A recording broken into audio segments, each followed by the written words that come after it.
Hello, and welcome to the Art of Living Well podcast. I'm Stephanie May Potter, and I'm here with my co-host, Marnie Dotches-Marmette. We created the Art of Living Well podcast to empower you to live your happiest, healthiest, and most authentic life. Each week, we will bring you inspiring and motivating conversations covering health and wellness topics, including fitness, mindset, food, travel, product reviews, and strategies from a variety of experts, including our own bank of knowledge.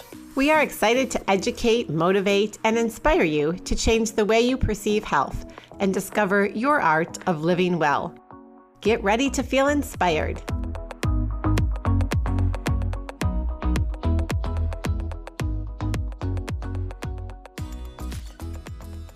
We're already having so many people ask when our next upcoming 7-day functional medicine liver detox is. So we want you to save the date and plan ahead. It's going to start on Sunday, January 10th and run through January 16th. So right in the new year, we can get started on our quarterly liver detox. And we'll have more information to come, but right now you can head on over to our website, www.theartoflivingwell.us/programs for more information. You can sign up and get your kit today. You could gift it to someone for the holidays. And thank you. Yeah. Hello and welcome to episode 57 of the Art of Living Well podcast. Before we dive into today's conversation, we want to ask that if you're enjoying this podcast, if you could please take 2 minutes to leave us a rating and review on Apple Podcast. Doing so really helps us reach more people so that others can benefit from the information and inspiring conversations that we share. We'd also love that if you enjoy this episode, if you would share it with a friend or family member or anyone who may benefit from this information and tag us on social media. We are thrilled to bring you today's guest, Natalie Halt, who shares her very personal journey from being a professional water skier in her 20s to becoming a sommelier and most recently hitting her rock bottom and finding a new passion in the world of zero-proof drinks. With roots in the culinary meccas of both New Orleans and Charleston, South Carolina, Natalie's love of all things food and beverage began early and has shaped her journey through present day. At the age of 16, she moved to Florida to pursue an education and a career as a professional athlete. It was there where she met her husband, Frederic, at university, which ultimately meant a move to Geneva, Switzerland by the time she was 25. It was at this point that her deep love of wine began to grow. Sports always kept consumption under wraps until the off-season. In the heart of some of Europe's most incredible old world wine regions, Natalie began expanding her palate with a variety of wines from Austria and France. After the birth of her 2 sons abroad, Natalie returned to the States to infuse a little American in her Swiss babies. Charleston was where they settled, and for 6 years, Natalie grew a business supporting local yoga teachers. In 2018, Denver, Colorado beckoned, and Natalie found herself nestled at the foot of the Rockies, delving into natural wine. This led to a 2-year experience with direct wine sales and her education to become a certified sommelier. Natalie created a sellout wine course called Wine Speak in 2020, which I had the pleasure of taking. And this is where Natalie virtually trained novice and experienced wine lovers to more deeply appreciate and speak to the wine. On June 27th, Natalie had her gift of a rock bottom, and it has been a journey of recovery ever since. With incredible support from her husband and 2 sons, Natalie survived the mommy wine culture. As of the date of this episode, Natalie will be just 4 days away from her 6-month sobriety milestone. Today, she is expanding her wings into the world of zero-proof everything with sober bars and herbalism school on the horizon. In today's conversation, Natalie opens up and shares her very recent and personal story of hitting rock bottom and how this has been the greatest gift for her and her family. We talk about how this pandemic has given many people an excuse to drink more and how the stress of COVID impacted her consumption of alcohol. We talk about the resources and many books that Natalie has read which have helped her in her recovery. She shares how she no longer has anxiety and how waking up with a clear head is motivation to continue on this path. Natalie has already pivoted and is exploring the world of zero-proof drinks using herbs and plant medicine for your healing alchemy. Natalie has recently opened a zero-proof craft cocktail bar on Wednesday evenings. It's in Nurture, which is a wellness marketplace right in Denver. And it's an alcohol-free sanctuary for the sober community, happy hour until close. She has a special offer, so if you live in the Denver area or are visiting, head over to Nurture on Wednesday evenings, and she will give you one of her delicious zero-proof drinks absolutely free. I can't wait to share this powerful and moving conversation. So with that, let's dive right into today's episode with Natalie Halt. Hi, Natalie. Thank you so much for being a guest on the Art of Living Well podcast today. I first met you early summer when I did your 4-week wine speak class, and I absolutely loved it. And you had so much knowledge of wine, and not only learning about how to taste wine, but the growing process and the environment and the food pairing and so much more. And I loved your energy and your knowledge. And of course, I loved following you on social media and watching you pivot over the last couple of months. So we can't wait to share your journey and all of your updates with our audience today. So we'd love just to start out by having you share your background, and we'd love to just learn more about your journey and all your travels and the different career paths that you've taken. Yes. Hi, guys. Thank you so much for having me. This is actually my first podcast. So light nervous / very excited. I mean, I've done quite a lot of, video and whatnot, but this is my first podcast. So thank you for having me. I am very grateful. I guess it goes back to my roots of my mom being from New Orleans and my dad being from Charleston. I literally grew up loving food more than anything. I mean, I know a lot of people grow up with food as a part of, the social experience with family. But for me, it was like more important than being together almost. The food had to be planned, and it was very specific things. So I grew up with this love of all things food. And very early on, and when I say very early on, I mean around like 15 years old, I fell in love with beverage as well. And I'm talking about alcoholic beverage. So that was an early start to my path of drinking. When I was, when I was 17, I moved down to Florida to go to college. And I met my husband down there. We both did undergrad and graduate school there, got married, headed over to Europe. You're getting the quick and dirty, guys. Moved over to Europe when I was 25, which I thought was going to be this great adventure. And it was, but being in Europe, not speaking the language, newly married, not knowing a soul in French, it was pretty challenging. So definitely was exploring the wine scene around Europe, and where we were living was Geneva, Switzerland, which, if you know the location of Geneva, Switzerland, it is literally right smack in the middle of some of the best wine growing regions in the world, old world too, which I'm very partial to because of that. So for 9 years, I lived there. Fred was working all the time. I was competing as a professional slalom skier. That's so cool. That part's pretty fun. I was traveling the world at the time. Events were all over the place. We were going down to China for events, to Australia, all over Europe, obviously. Yeah. Canadians love it. The Brits love it. Up to Sweden, Norway. It was all over. Russia, skied in Russia as well, in the Volga. I've got some crazy stories about skiing on really disgusting rivers. Oh my gosh. It sounds very glamorous and exciting. I have to be honest. It does.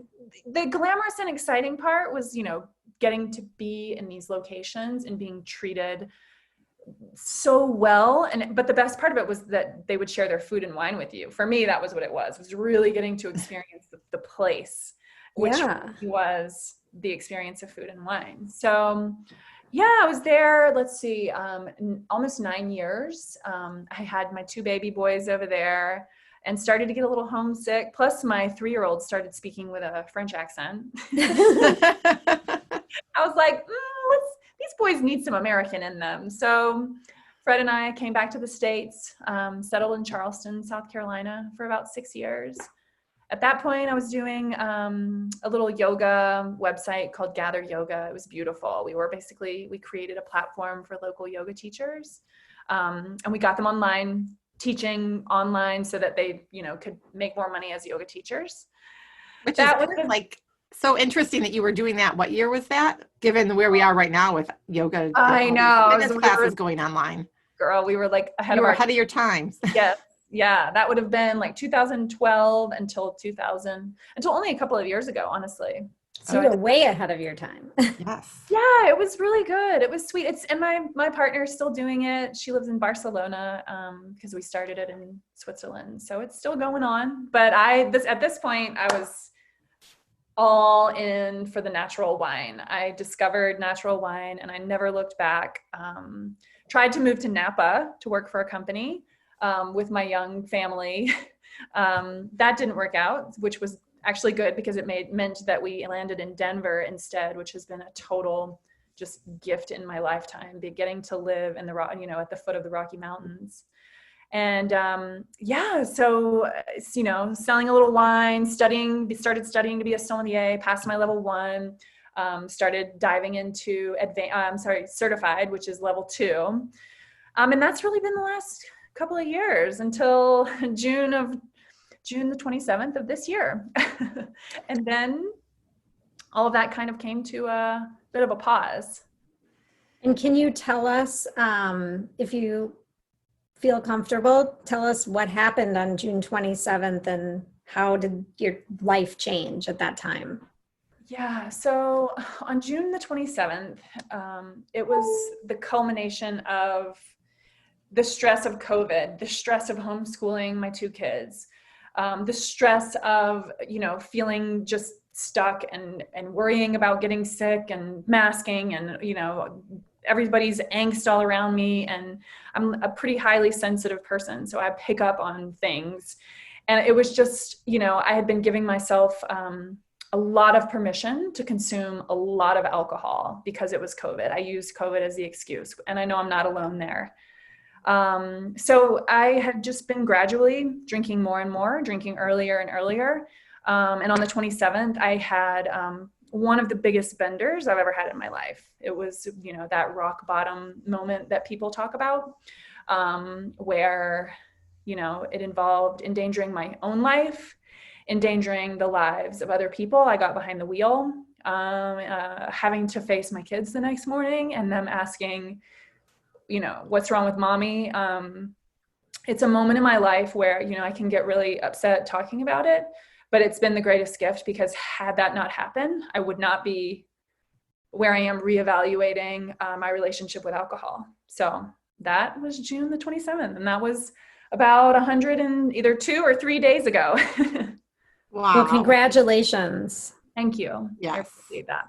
And thank you for sharing that very personal story that I know we know will resonate with other people out there, which is why we wanted you on today to talk. And can you tell us how you found the strength to really pivot and transform your life? Oh, so, if you're like me, and maybe you are and maybe you're not, but there were the number of days where I woke up feeling that what I now know is called anxiety. It's the hangover anxiety that comes with drinking.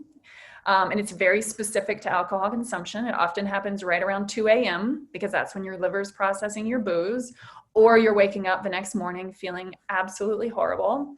So it was this, I had been dealing with that for a very long time. So to be honest with you, waking up clear-headed and feeling well has been a lot of motivation to stay on the path.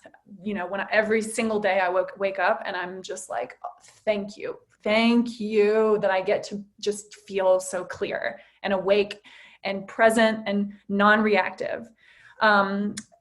But the way that I really came to, going, this is it, is the next morning after my bender that I just shared.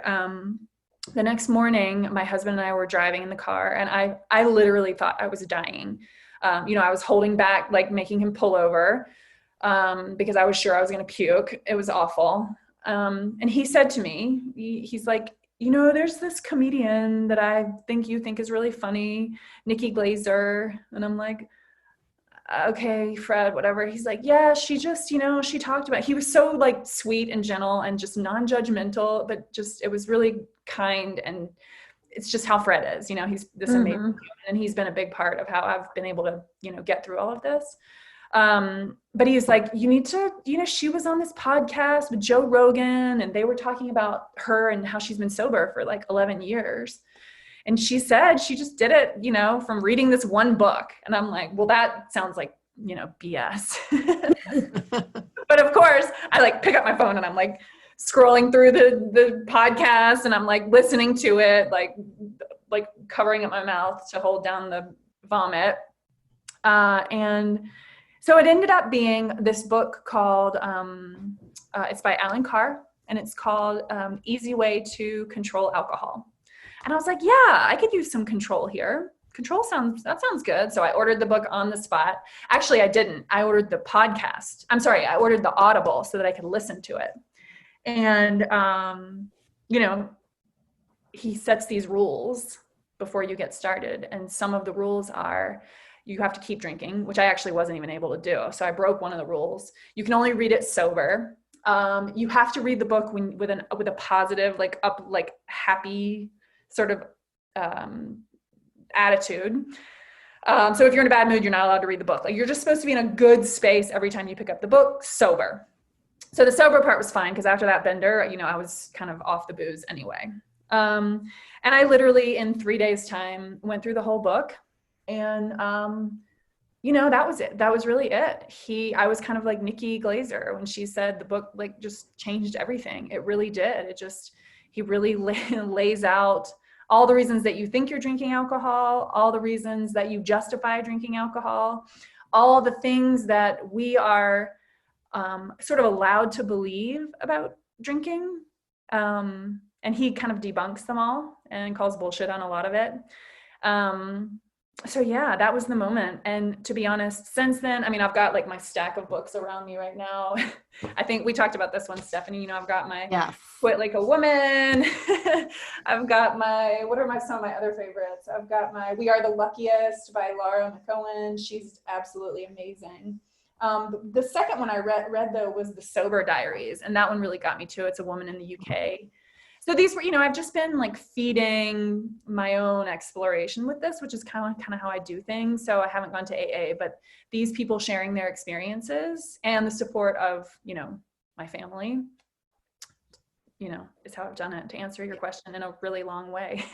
No, yeah. I think that's so, first of all, I think it's amazing how you were able to like be crystal clear, pick up a book and change your life. That's not easy to do. So again, congratulations on that. And I was just going to say, and the fact that you could tease out, this book you mentioned by, I think you said Alan Carr, tease out, things that he was saying in the book, apply them to yourself and make those changes. Like, that's amazing. In some ways, like, I almost can't take credit for it. Sometimes I tell people that I think I may have been hypnotized. Especially the way that I listen to it.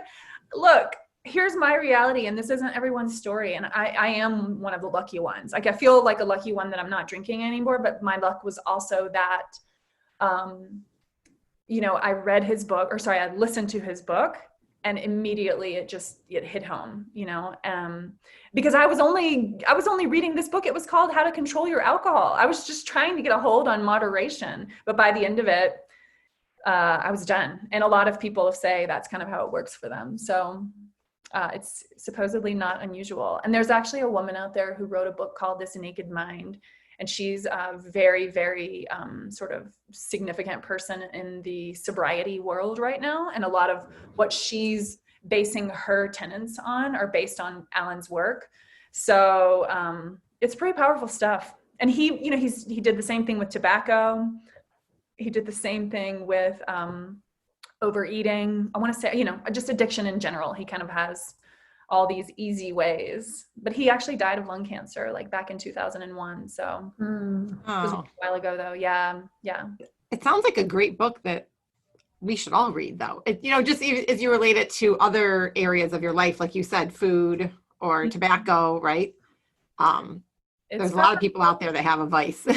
It's powerful. It's very, very, very, very powerful. I'll say that. So you've mentioned before this like mommy wine culture that you've sort of survived. And then you have like the intersection with that with COVID and all the stress. Can you talk a little bit about, you know, how do you think this culture, if you will, contributed to your wine and alcohol consumption? Oh, Stephanie, you know, it is a very, you know, touchy subject, especially right now, still being connected to a lot of people in the wine world that I used to work with. But we, first of all, if you're a woman and you're drinking 2 glasses of wine a day, which I was easily doing, I was drinking double that, your risk for breast cancer goes up 20%. Like, it's insane. And nobody's talking about it. You know, I don't want to be the crazy naysayer who's just like, no alcohol is poison. But the reality of what I'm learning is exactly that. And we are just really sort of, it's so normalized that when it's a social situation and you're around people, we're drinking. And if you're not drinking, it's like, what's wrong? You know, it's the one thing that a lot of people will say, it's the one thing that you quit doing that you have to justify quitting, right? Nothing else. You quit gluten, you quit cigarettes, like you quit anything else. And everyone's like, oh, good job. But you quit alcohol. And people are like, what's wrong with you? Why? And so, you know, there's got to like be some grave reason. Which is why for me, that rock bottom was so significant, because it sort of propelled me into going, oh my God, hold on a second. You know, the mommy wine culture, we definitely, you know it, it's the wine memes. It's the, you know, rosé all day. It's the mommy needs wine. It takes a vineyard to raise a child who's being, you know, virtual schooled. You know, it's all of it. And it's just the inundation and the millions and millions and millions of people who are repeating this and repeating this and repeating this, you know? Yeah. And the reality is 88,000 people in this country a year are killed by alcohol. 88,000. That's a lot of people. And worldwide, it's, you know, millions. It's a pandemic of its own. And because of, you know, big alcohol, it's really suppressed all of it. We're really duped into believing that, number one, it's good for you, you know. And I used to say this, it's a probiotic, you're getting resveratrol, you're getting like all these health benefits, et cetera. The fact of the matter is, it's ethanol that's going into your body, you know. And this is where it becomes really clear for me that, you know, here I am wanting to live this healthy life, and you know, even beyond the toxicity of the alcohol in my body, it was the numbing factor. You know, I always thought, oh, I'm drinking to bond with people. I'm drinking to relax at the end of the day. I'm drinking to connect with people. And, you know, all that's, you know, just for me, it's untrue. Number one, it's not relaxing. It actually adds to your anxiety. I mean, I've got a couple of friends in particular that talk about how they have all this anxiety and they try to drink at night to help. And that's just like adding ethanol to the fire. You know what I mean? Plus it adds to depression, right? Like it's a depressant. So not only are you adding to your anxiety, but then you're also, you know, drinking something that's going to make you feel down. Yes, totally. I know that you have a new Instagram platform and you're creating 0-proof craft cocktails, right? Yes, girl. It's so much. So that's super cool. And we would love to hear more about that. And I understand you're infusing herbs and medicinal healing plants and kind of really diving into that scene. And we'd love for you to talk about that. So it's so funny because I never considered myself, I mean, I probably should have. I did a lot of schooling on subjects that I really loved. I was never a great student, like if I wasn't interested in a topic, I couldn't even sit down with a single book. But as soon as I find what I love, I'm like, it's complete OCD. I get it from my father. So that's what it was with wine. And it was what I realize now in hindsight was what I loved so much about the wine was, the earth and the type of soil that it was growing on, and the actual like variety that it is. And, the types of grapes that it actually comes from, they're these sort of like descendants of grapes. And it was all this total geeky wine stuff that was why I loved it so much. I mean, definitely loved getting drunk on it too. Let's be honest. And so when I stopped drinking, it was literally the first day, and my husband was so cute. He went out and got me like 0 alcohol beer. And I was like, oh yeah, okay. And we're lucky because in Colorado, we've got some amazing companies doing beautiful NA beers, actually all over the country. There's one in Connecticut too that I love. I digress. I sat down one day and I was like thinking about making myself an alcohol-free beverage. And I was kind of poking around my kitchen and I was like, oh my God, like soda water. I don't want to use soda water. I mean, like lemon and lime, so boring. I love lemon and lime, but yeah. I just was like, okay, what can I do to spice this up? And knowing, as you guys can maybe tell from the Instagram page, I mean, I can be a little bit of a show pony. Like I like to share my knowledge. I like to learn the depths of things and then, share with other people what I've learned along the way, because I just love the information so much, as I did with Wine Speak, Stephanie. And that's what I love about you, Natalie. Like, I mean, honestly, like every time I watch one of your Instagram videos now, I'm like, okay, I want to have all the ingredients. I want one. Like they look delicious, like so yummy. So let's just keep diving into this a little bit, because keep going on and sharing more about it. I mean, what I started thinking was, okay, if I'm going to create these drinks, since I can't drink my wine anymore, it's not that I can't, since I don't want to drink my wine anymore. How can I make it creative? Like, how can I give it these layers of aroma and these dimensions of, flavor profile that I was constantly seeking out in wine? And it just kind of dawned on me, like the first thought that I had was, oh, let's just do adaptogenic. Because everybody needs adaptogens, right? Adaptogens make us adaptable. They make us resilient in the world of stress. And so I just started thinking like, oh, this could be cool. And then I was like, I want to start in ABCs and I'll just go through the alphabet of all the herbs. And that was really fun because it makes me get super creative. I mean, who has made a cocktail out of burdock? You know what I mean? That's awesome. And yesterday I did one out of mugwort. I mean, who's doing them? It's kind of Was crazy. It good? Oh, it was delicious. It was delicious. I'll have to watch that one. The other day I did, what was the other thing I did? Oh my gosh, now I'm blanking, of course. Oh, I did an oregano margarita. It was freaking delicious. Yeah, Yum. It was very good. So what's ended up happening is my nerdiness is going, oh, I need a certification because I love that kind of thing. And so I'm, actually signing up for my first sort of herbalism, situation, school. That's so cool. Today, yeah. So is it related to beverages or just like herbalist, like you could be an herbalist? It's family in herbalist. General. Okay. I'll be a family herbalist. They have like a few different levels, and just starting out, since she knows that I just want to be using this for the NA beverage, she was like, yeah, come on, we're going to do all kinds of tinctures, and I'll teach you shrubs, and I'll teach you elixirs, and I'm going to teach you, the best way to prepare the teas and how teas actually work together. So this is going to start getting a little headier, which, it's fun. I think that sounds really so cool. Interesting. Like it's something I'd be interested in doing just for the knowledge. Oh, because come on, all of our modern medicine is actually in some way or another related originally to the plants. I mean, this is how we used to heal ourselves. And so I'm going back to Mother Earth and really accessing the earth for things that are curative, as opposed to fermenting them into alcohol and, drinking the ethanol. Right. It's vibing a lot better with me, let me tell you.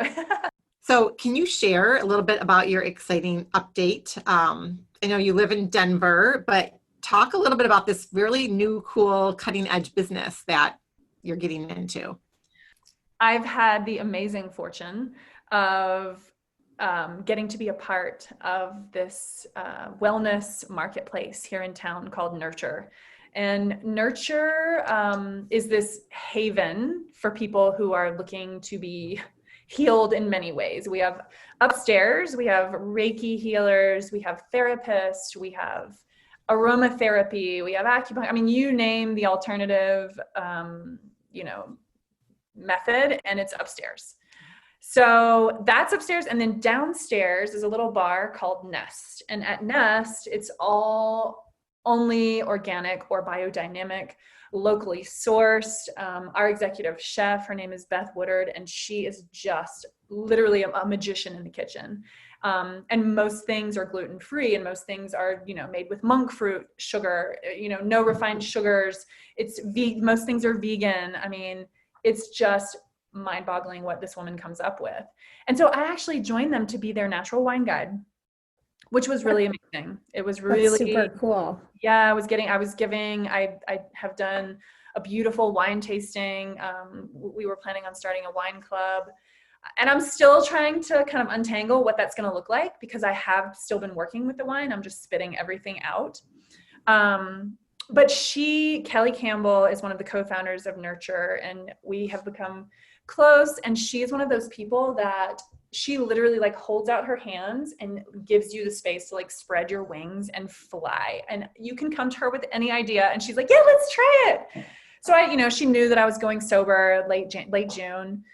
And, she's obviously seen on Instagram what I've been dabbling with. So we sat down and actually created a medicinal elixir menu on the current menu of Nest. And just recently we got together and, decided that Wednesdays we were going to devote to Denver's sober and sober curious community. And it would be a safe space with no alcohol. So it will be a little sort of zero proof weekly occurrence at Nest, where I am there mixing up my herbal remedy with NA spirits. And then there'll be also different people will show up and share their stories each week. I don't want it to feel like an AA meeting, but I do want sober people to come together, and people who are just curious about it, or people who are just not drinking for whatever reason. I want them to come together, because a lot of times, you quit drinking and you're like, oh, I can't go out anymore. What am I going to do? Or, you try to socialize with people and you just feel off. I mean, I realize now alcohol was such a lubricant. It was such a social lubricant for me. I'm such an introvert. I had such a hard time connecting with people without it. And so, and I'm not alone. There are a lot of people, and that was a part of why they were drinking too. There's always many parts. When you're numbing as much as I was numbing, there are many parts, but that's what it's going to be. It's called Bar Free Spirit. How cute is that? Oh, I love it. Bar Free Spirit. I love it. And are there a lot of these in the Denver area, or is this a pretty new, innovative concept even for Colorado? It is new, definitely new. There's a bar in Austin called Sans, or in French, Sans bar. Mm-hmm. I've heard there's maybe a couple in New York. There's actually one that's going to be, so we're only Wednesday night. Nest actually has natural wines, super high quality liquor. And so every other night of the week, well, no, that's not true. We only do happy hour on Thursdays and Fridays. This will be Wednesday, but there's a bar, and it's going to be called Awake. And it's Christy Wynn. She lives here in Denver. She and her husband are opening up this space, possibly next month. I think November was when they wanted to start opening a window service. And in the start of the new year, they were going to try patio, just see how things go. So there's Honey Elixir Bar in Denver as well, which is, they have both liquor and zero proof. So, and I know there's a couple other ones, people are starting to realize that there is this whole world of folks out there who just don't want the alcohol, but don't want the crappy, sugary, mocktail either. Even this summer, I was up in Aspen at the W, and I wasn't drinking. And I'm like, oh, do you have no alcoholic beverage? It was terrible. Yeah. It was layers of simple sugar. Syrup. It was just a sugar bomb. And that is not what I'm going for, Right. So. Well, this is really cool. I can't wait. I mean, I'm actually going to be in Denver next week, which will be before these open, but I'll just have to plan another trip back out there. Because I think these concepts sound really cool. You know, a lot of places were doing dry January, a lot of people do dry January, and then there are some bars that will have some zero proof cocktails. And they often call them the mocktails. So I like the way you're referring to it better. I can't, a death to the mocktail. Yeah. There's some new books that have come out recently. I eventually would love to put together a book of some of my medicinal cocktails. But there's some beautiful ones. Good Drinks is one that just came out. Another one is called Zero. You know, people are really starting to create interesting things, and they're not calling them mocktails. I can't stand it. Right. Yeah. Oh, I know you mentioned that recently on one of your Instagram videos, and I was like, good. I'm glad that we're ditching that. Yeah. That terminology. Yes. And then, you know, you can share it with family and kids that, you know, kids in your house and teenagers, like. It's just another beverage, right? Just another beverage. Exactly. Sure. You know, and when you're using the bitters and you're using the spice and you're really like adding all of this dimension to the drink, which is what I'm trying to do, you know, as much as like part of wine that I loved was when it was very complex and I could pull out all these different, you know, fruit flavors and wood flavors and stone flavors and, you know, flower aroma. And so with the drinks, I'm actually trying to put it all back in. So it's like, that's how it's such a beautiful replacement for what I was doing. Instead of pulling it out, now I get to make it up myself, which is just kind of beautiful, isn't it? Yeah, totally. It is. So as we just start to wrap up, we do like to leave our listeners with some practical tips that they can kind of implement immediately into their life. And I'm curious what your parting thoughts would be for our listeners, maybe those who find themselves drinking more than they should in the recent months, or maybe people are just using alcohol to numb themselves from pain, suffering, whatever. Any recommendations or tips? I know you mentioned some of the books already. Marnie, it's, you know, it's really, it makes me get upset, obviously, to talk about it because it's so close to what I'm experiencing right now. And just the thought that someone else is suffering in that way. All I can say to you is that, you know, there is something on the other side. I have never known life to be so bright. I've never had the kind of connection with my kids that I have since I stopped drinking. You know, I just know that you think the alcohol is giving you this cushion and this support and this love, and you think you can't be without it. But I'm telling you, when you put down the glass, this is when life actually begins. That's so beautiful. It's actually beautiful. And I think it's going to really resonate with a lot of people. I hope so. Thank you for sharing that. You're welcome. Yes. So where can people find you, Natalie? And where can they start watching your videos of you in your kitchen, making all these super delicious and complex zero proof cocktails? So I have my standard Instagram page. I'm trying to figure out how to do all this, y'all, honestly. I have my standard Instagram page, which is just Natalie Halt, my name. But my new page where I'm doing what I call medicinal mixology, is called The Medicinal Mixologist. So, and every day, well, it was every day. I've kind of slowed down lately, but, you know, every few days I'm going through a letter of the alphabet, and then I'll present the herb that I'm talking about. So today or yesterday, for example, was passion flower. So my next zero proof is going to be passion flower, and passion flower is beautiful. Like you think it's like, you know, for like spicing things up, but right? But that was my first thought. Yeah, exactly. Me too. But passion flower is actually to chill the F out. Like it relaxes you. It was at one time used for people who had nervous conditions. Even today it's used I actually give it to my kids every night. Not every night, but if they're ever having issues sleeping, I'll give them passion flower with skullcap and catnip. These are some lovely that go together. Yeah. So passion flower. But yeah, the medicinal mixologist. So yeah, come see me there. So quick question about that. When you're talking about like passion flower, you're putting it in a drink, what form, like what does that look like? Are they dried flowers that you're using or? It depends. It depends. There's an apothecary in town. There's two that I love. One is called Apothecary Tinctura, and it's on 6th in Denver. And the other one is called Herbalism Roots. And it's actually upstairs from me at Nurture. They have an apothecary upstairs.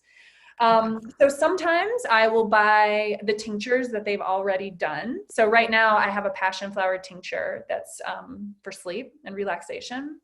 But the mugwort, for example, those, mugwort is a crazy growing, like 6-foot tall weed that if you saw, you'd probably yank out and like chuck in the compost bin.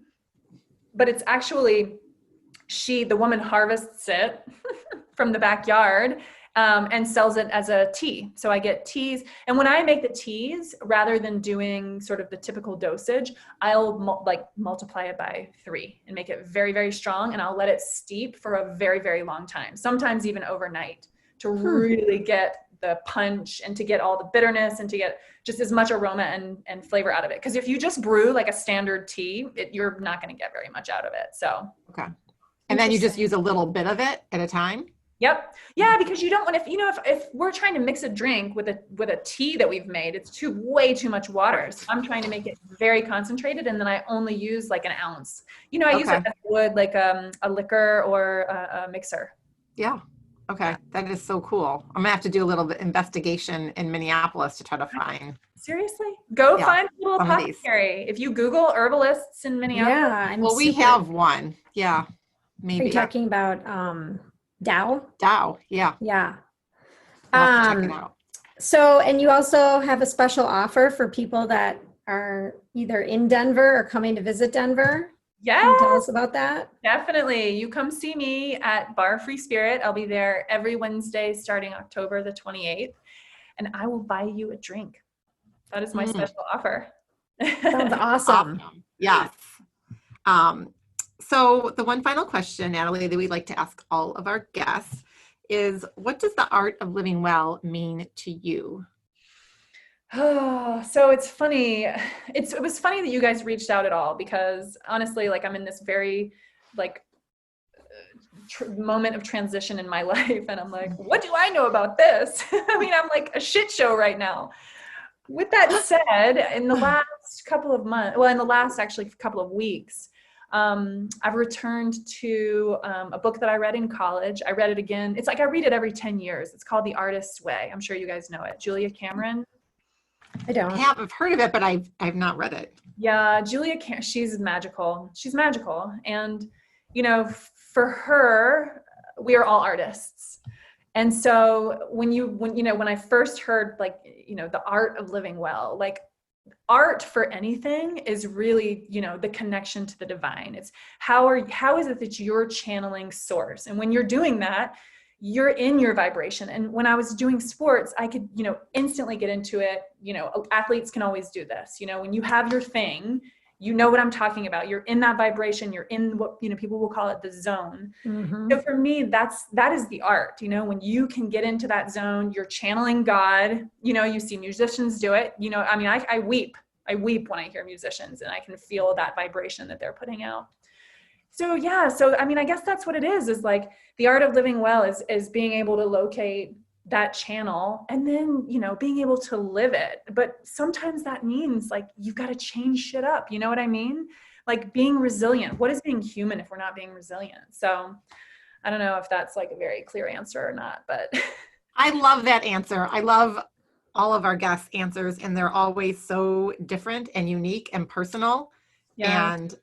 And that's the beauty. That's the beauty of the art of living well, because it's so unique, like Stephanie said, to everybody. Yeah. Mm-hmm. Yet you can also relate to everybody's. Yeah. And as a final note on the art of living well, feeling like I'm channeling God, it's coming back to me. I feel like I've been very disconnected to it for a long time. And, one of the main reasons that I would tell you this is happening is because, for so many years, alcohol was an obstruction. So big part of my art of living well is removing the alcohol. And like you said, you're clear without it. You mentioned that earlier. Yes, very much so. Well, congratulations on this journey and making these very big and difficult decisions. Thank you. Thank you. Yeah, and honestly, for sharing it with everyone so publicly. You're so welcome. I hope it resonates. Thank you so much. And thanks for being brave. Thank you. Thank you, guys. It's been great chatting with you. Yeah, I mean, I think in another year, once you've, continued to explore this new passion of yours, that we have to have you back on again to talk more about the herbs. So I would be honored. We'll look forward to following you in your journey. Sounds awesome, guys. Thank you. Have a great Natalie. day. Yeah, you too. Bye-bye. Bye. Thank you so much for listening to the Art of Living Well podcast. We are so grateful that you joined us today. If you enjoyed this episode, please share it with a friend or anyone else you think may benefit from this information. We'd love for you to subscribe to our podcast, leave us a review, and tag the Art of Living Well podcast on social media. If you want more inspiration in between episodes, you can find us on social media at theartofliving_well on Instagram and Facebook, where we will share snippets from our daily lives and our journey to living well.